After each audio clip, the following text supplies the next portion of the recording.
오늘도 주 안에서 행복하고 편안한 생활 하시기를 마음으로 기원하면서 오늘의 말씀 드리려고 합니다. 오늘은 이탈리아 사람들이 가장 존경하는 수도사 중에 한 분이 오상신부 비오입니다. 비오는 오상을 받았던 분입니다. 양손, 양발, 그리고 옆구리, 예수님하고 똑같은 십자가의 상처를 가지고 50년가량을 살았던 신비한 사람입니다. 그는 잘 적에 장갑을 끼고 자고 아침에 일어나서 장갑을 벗게 되면 피가 흥건하게 고여있고 그리고 향기로운 냄새가 났습니다.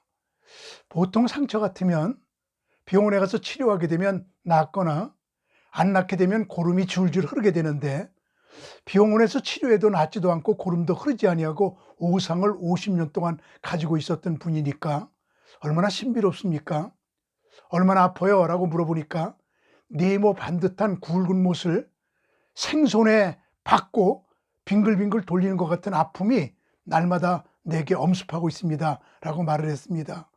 얼마나 오상신부는 유명했는지 그가 죽고 났을 때 그가 수도했던 로톤도의 카푸친 수도원 주변은 완전히 관광지로 덮여서 1년에 800만 명이 그 모습을 보러 오니까요. 하루에 2만 5천 명가량이 옵니다. 그래서 유럽 전체에서 최고로 좌석수가 많은 성당, 8천석의 성당이 거기에 세워졌고 그리고 6천 개 파이프가 우뚝우뚝 솟은 파이프 오르간이 거기에 장치되어 있습니다. 오상신부 비오라고 하는 상표를 기업의 이름에다 넣은 곳이 이탈리아에는 2만 1,000개나 된다고 하니까 그의 이름만 붙이기만 하면 사업이 잘 되고 잘 팔려나가니까 그렇게 했던 겁니다.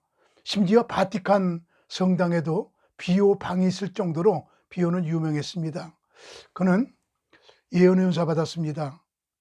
오상의 은사 받았습니다. 신의 은사 받았습니다. 사랑의 은사 받았습니다. 그런데 그에게 가장 큰 은사 중에 하나가 투시의 은사거든요. 뭔가 꿰뚫어 볼 수 있는 영안이 열린 분이었습니다. 아주 그 모습을 보면 신비하게 짝이 없지요. 예를 들면 어떤 여자가 중병에 걸린 아들을 위해서 기도해 달라고 데리고 온 거예요. 그러면서 비오 수도사님, 우리 아들 위해서 기도 좀 해주세요. 지금 중병에 걸려서 의사가 못 고친대요. 그때 이렇게 그 여자를 바라보더니 비오가 하는 말이, 당신은 왜 아들이라고 하는 말만 하지 불륜으로 태어난 사생아라는 말을 왜 안 합니까? 얘가 불륜으로 태어난 애가 아닙니까? 라고 말하니까 엎드려서 하나님 잘못했습니다. 그리고 자기부터 회개하고 자기 아들을 기도를 받아 고침을 받았던 그런 사건이 일어납니다. 그 사람을 딱 보게 되면 그 사람의 모든 걸 볼 수 있는 투시의 영이 비오에게 있었던 것이죠. 또 다른 얘기 좀 해볼까요? 비오에게 운전기사가 있었습니다. 아침에 출근하자 운전기사가 와 있는 걸 보고, 자네 오늘 출근하면서 2번 화를 부렸네. 그러니까 운전기사가, 스승님, 항상 예언이 맞았는데 오늘은 틀렸습니다. 나 2번 화 안 냈습니다. 그랬더니 너 오늘 오면서 자동차 펑크 났지? 그때 고치다가 잘 안 되니까 2번 투덜투덜 욕하고 불평했잖아. 그때 꼼짝 못했습니다. 이렇게 사람을 보면 그 사람의 심령을 들여다볼 수 있는 투시의 은사가 강하게 있었습니다. 어느 날 캐톨릭의 소년단 원 중에 한 명이 비오에게 오더니 손을 붙잡고 손에 키스를 하려고 그래요. 그때 손을 뿌리치면서 너 내 손에 키스하지 마라. 네 주머니에 있는 음란사진 나가서 불태우고 와서 내 손에 키스를 해.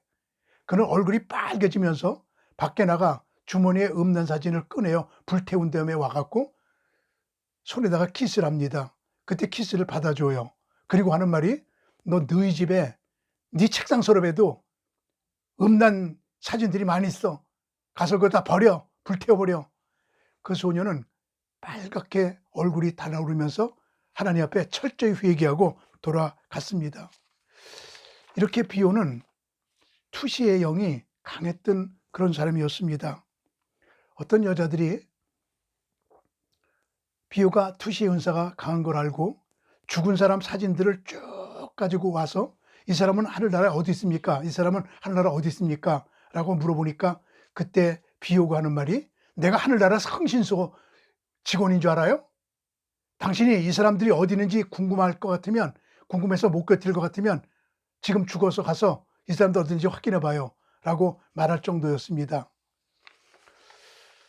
유튜브를 듣는 여러분, 저를 포함해서 우리는 예수님을 닮아가는 존재들입니다.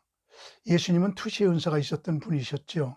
그리고 예수님은 항상 그 사람을 바라볼 때 과거, 현재, 미래까지 투시할 수 있는 그런 은혜가 있었습니다. 예를 들면 예수님께서 수가성에 가셨을 때 한 여인이 물길로 옵니다. 그때 그 여인을 보고 예수님께서 하실 말씀이 네가 남편이 5 있었으나 지금 남편도 네 남편이 아니니 라고 말을 하고 있죠. 성경에서 시집을 제일 많이 간 여자라고 그럽니다.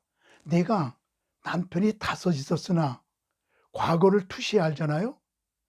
지금은 알고 있잖아요. 지금 남편도 내 남편이 아니니 무슨 말입니까?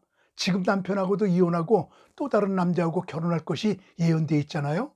예수님은 이같이 과거도 현재도 미래도 그 사람의 모든 것을 볼 수 있는 투시의 영이 예수님에게는 계셨죠.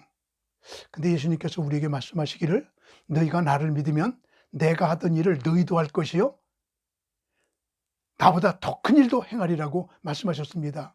우리 주님께 하나님 과거를 알고 현재를 알고 미래를 알 수 있는 우리에게도 투시의 영을 주옵소서라고 하나님께 기도해야 됩니다. 비오가 바로 이런 투시의 영이 강했던 분이었습니다. 예를 하나만 더 들게 되면 어떤 대학 교수가 아들 셋을 데리고 와서 축복의 안수를 해달라고 그럽니다. 그러니까 그 대학 교수의 얼굴을 바라보더니 당신은 왜 세 아들만 데려왔습니까? 처백에서 2 아들이 또 있죠. 그는 엎드려 회개합니다. 하나님 잘못했습니다. 첩하고 이혼하겠습니다. 그리고 회개하고 세 아들의 축복 기도를 받은 이야기까지 비오의 이 이야기 속에 나오고 있습니다. 여러분 우리는 영적으로 사는 존재들입니다. 신비와 신령은 차이가 좀 있습니다. 신비는 신비한 세계에 속한 것이지만 신령은 하늘나라에 속한 것입니다. 우리는 신비하고도 신령한 영을 받도록 하나님께 기도해야 됩니다. 우리 이 유튜브를 들으면서 여러분 모두에게 그런 영이 임하게 되기를 바랍니다. 다음 시간에 또 뵙겠습니다. 고맙습니다. 감사합니다.